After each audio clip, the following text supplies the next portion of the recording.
বিপিএলে সরাসরি চুক্তিতে দুজন করে বিদেশি তারকা দলে নিয়েছে ৬ দল। নিলামে খুব বেশি বড় নাম ছিল না।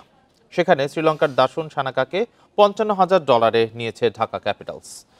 অ্যাঞ্জেলো ম্যাথিউসকে $৩৫,০০০ আর অ্যারন জোন্সকে $২০,০০০ দলে টেনেছে সিলেট টাইটান্স। নিলামে চট্টগ্রাম রয়্যালসের বিদেশি তারকা নিরোশান ডিগভেলা, তার জন্য খরচ $৩৫,০০০। নোয়াখালী ২৫,০০০-এ নিয়েছে পাকিস্তানের হায়দার আলীকে। ভারতের পীযূষ চাওলাকে নিয়ে আগ্রহ দেখায়নি কোনো ফ্র্যাঞ্চাইজি। নিলামে সর্বোচ্চ $৩,৮৭,০০,০০০ খরচ করেছে চট্টগ্রাম রয়্যালস। সবচেয়ে বেশি ১৩ ক্রিকেটার নেয়া রাজশাহী ওয়ারিয়র্সের খরচ $৩,৮১,০০,০০০। সবচেয়ে কম $১,৬৩,০০,০০০ খরচ করে ১২ জন স্থানীয় ক্রিকেটার নিয়েছে নোয়াখালী এক্সপ্রেস।